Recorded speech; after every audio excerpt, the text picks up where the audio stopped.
couple of weeks ago, I was in Boston for a first year's ministers seminar. And I had the opportunity there to connect with some other preachers who also have no idea how the hell they got into this mess. Actually, that's not entirely accurate. We know all too well. I joke. It's funny because it's true. It's also true that that your faith has some spectacular, soulful, wise beyond their experience, brand new ministers, and I was honored and humbled to be in their company and to learn from them. It was also an honor and a humbling experience and an inspiring experience just to be in Boston. You see, New England in general, and Boston very much in particular, is ground zero for American Unitarianism and American Universalism. I was in Boston nearly 300 years ago that the great Channing and Ballou tipped the pot of religion in America. And Channing is regarded often as the father of American Unitarianism, and Ballou is his counterpart among the Universalists. So you may not know these two names very well, and I don't know them half as well as I should. And that is to our spiritual impoverishment, and we will seek to amend that. Next year we'll try to offer some courses on Unitarian Universalism roots here. And you'll be pleased to know that those roots are fascinating and provocative. Perhaps as fascinating and provocative as those gathered here in their name. So Boston was the home of Ralph Waldo Emerson and Theodore Parker, and the birthplace of the Transcendentalist movement. And these folks were referred to both with envy and disdain as the Boston Brahmins, which was a tip of the hat not only to their station and talent, but also to their being influenced by the philosophies and religions of the Hindu culture. A Brahmin is a member of the caste of people with the highest spiritual knowledge in Hindu culture.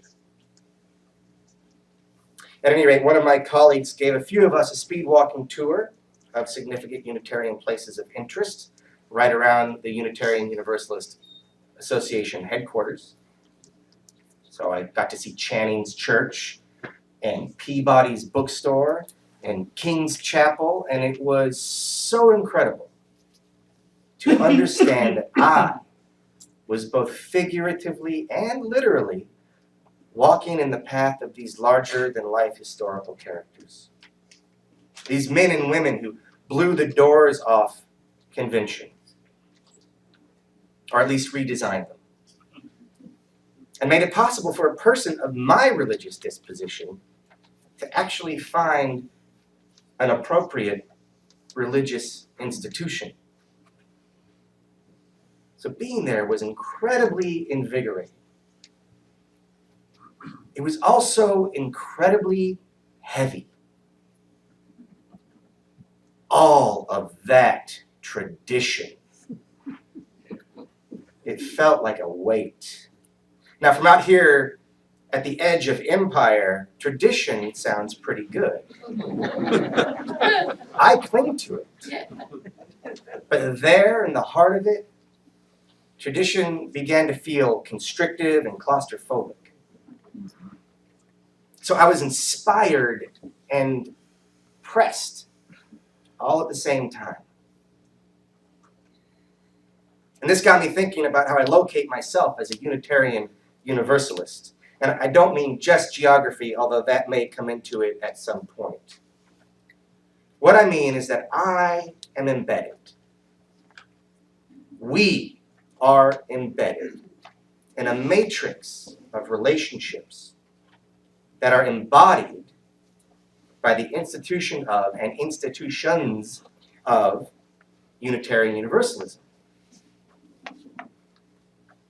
Before we get into that, I want to take a step back real quick just remind us that we come together and affirm that existence is interconnected. Now, within that infinite interconnectivity, there are matrices that are most near and directly influential. So your family and friends, your hobbies and occupations and food choices, your spiritual and religious life. These local matrices within the vast interconnected web of all existence, these local matrices are hyper-relevant, and they shape us directly.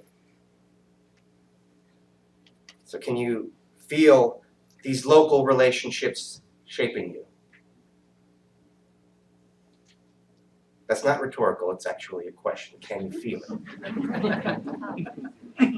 Because they are shaping you. I mean, can you feel Mountain Vista Unitarian Universalist congregation and Unitarian Universalism shaping you? If not, we need to talk. Seriously, make an appointment. The fact is that Mountain Vista Unitarian Universalist congregation and Unitarian Universalism are shaping you. And I think it would be better for us to be aware of it. For that shaping, that formation becomes more refined and also more profound when we become aware of it.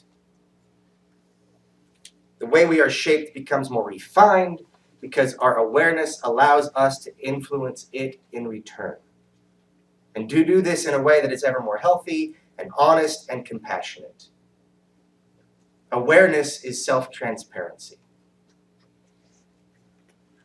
Meanwhile, the formation process becomes more profound when we are aware of it, for the simple fact that negligence and ignorance automatically eliminates understanding and appreciation. A move out of negligence and into awareness is a step into the profound. And from that perspective, we find gratitude for our opportunities rising up all around us.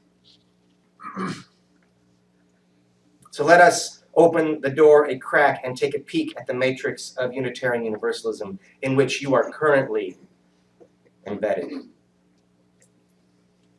You are operating in, or as the case may be, sitting in a faith with a very serious and highly esteemed heritage and tradition. Our ancestors were the cause over which Emperor Constantine called the Council of Nicaea in 325. To the chagrin of our forebears, the result of that council was the closing of the Christian canon, the institution of the divinity of the Trinity, Father, Son, Holy Ghost, and the adoption of Christianity as the official religion of the Roman Empire. So we lost that fight. Of course, Trinitarian Christians lost their entire religion, hijacked by political might. So maybe it was a good fight to lose. You are embedded in a heritage that sparked that powder keg. And that moment is shaping you 2,000 years later. It was a Unitarian king in Transylvania that issued the first edict of religious tolerance. It was a Unitarian agitator in Switzerland that discovered the circulatory system, but gave up medicine to preach the doctrine of the unity of God. And this got him burned at the stake. You are shaped by a heritage that champions tolerance and agitation, science, and not only the right, but the upon your life responsibility of conscience. So at this point, I want to draw a line between our heritage and our tradition. Not everyone would draw this line, but it makes sense to me. Our heritage includes these watershed moments I've just mentioned and can be traced back to the 3rd century Christian theologians Aryan in origin, and beyond them to the preaching of Jesus, and beyond him to the collected wisdom and tragedies of the Hebrew Bible. More recently, our heritage includes the Puritans, who disparaged all forms of idolatry and sought a return to a pure form of religion in which the congregation, rather than the Pope, holds the power. All of that is forming you. And you may not be comfortable about it, but that discomfort is only a testimony to its influence. Our heritage includes our tradition. Now, many of the people that I've just mentioned would not call themselves Unitarians or Universalists necessarily. And while their forms and practices did set our trajectory, they would not likely find our tradition very appealing. We've done some evolution. For me, our tradition begins in the 1700s with Channing and Ballou, and flowers fantastically in the mid and late 1800s with Emerson, Parker, and the Transcendentalists. Those folks would definitely understand what we are all about here today. And we can draw an unbroken line from us to them. So it's not my object to give you a UU history sermon, but I do want you to have some sense of the historical powers forming this faith, forming you. The great conversations and experiments of the utopians, and then the free religionists and the humanists and the process theologians and the religious naturalists, up to the present nebulous stage of our evolution, are all present here, in this room, in these words, in your minds, and in our soul. That is the depth of our tradition and heritage. The breadth of our matrix, at least from one perspective, is the structure of our faith and the voices sounding out that structure even as we speak. For those voices are our voices in conversation, in invitation, in welcoming each other, in caring for each other, and inspiring one another with our vulnerability and our convictions, which is to say, with our beauty. So while we are formed by our heritage and tradition and institutional structure, on a more primary level, we form each other, one to one. And then the lens widens and reveals the one in conversation with the many, with committees, activities, and the board of this church, and with the entire congregation. The lens widens yet again, and we find ourselves in the mix of Tucson Unitarian Universalists, those at the 22nd Street, and those floating between our congregations. Wider still, we hear the voices, though less distinct perhaps, of our cluster, which is all of Arizona and Las Vegas. That cluster is embedded in the Pacific Southwest District, which is our cluster plus Southern California.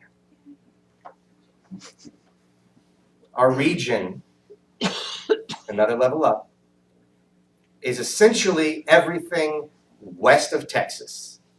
And the conversation there is actually going quite strong right now. It's at that level that the next phase of the evolution of Unitarian Universalism is likely to be discerned. The proof will come from the congregations, but I predict that the discernment will take place regionally. Beyond that is the Unitarian Universalist Association, which is the nexus point where all of our congregations throughout the country may converse. So it's therefore, as I said, a nexus point, but because it tries to be representative of those voices, the UUA is somewhat of an umbrella as well. So this is the structural matrix of Unitarian Universalism. It's important to know.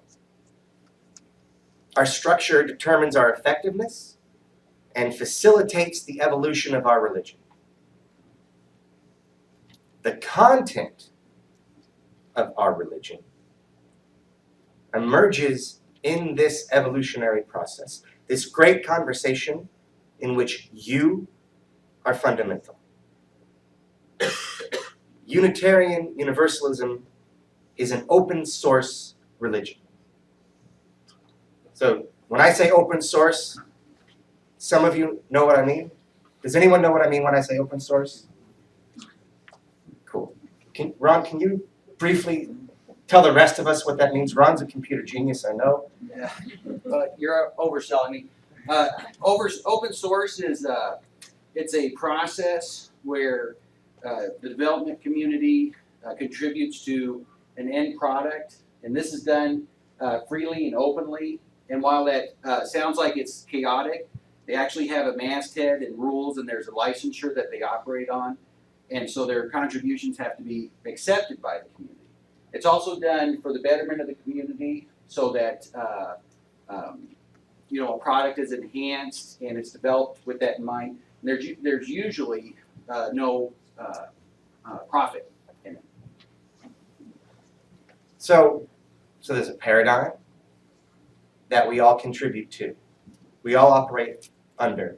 It benefits the community. It's kind of like Wikipedia would be a way to get a hold of it. So we are the Wikipedia of religion. That's not really. We're the Linux of religion. We are an open source religion on an evolutionary path. So from historic trajectories to present structures, the Unitarian Universalist Association, the Western region, the Pacific Southwest District, our cluster, our sister congregation, the relationship you have with your minister, with your board, with each other, with your conscience, which is to say, with the stories you tell about yourself. We find our beingness in formation. We find our beingness in relationship in these particular relationships. Okay, so what are we to do with this perspective? Well, you can practice it. It's possible. For instance, the next time that you are in a committee function for this church, ask yourself how you are being formed by the work, by the person next to you, by your commitment to this faith community. Maybe it's an agenda item. Or if you are able, find a way for you or for someone else here to get to Regional Assembly in San Jose this April, or to General Assembly in Lexington, Kentucky this June. And this is an open source religion, so you, I'm sure, have some ideas on how to practice this awareness of formation. I hope to have given you some inkling as to the breadth and depth of our heritage, tradition, and structures. I hope that you feel that weight pressing on you. For by being here, you declare yourself responsible to it.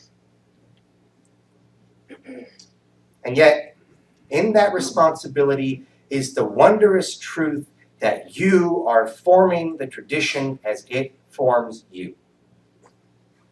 The more aware of that graceful two-way formation, the more profound and beautiful and powerful that formation process becomes.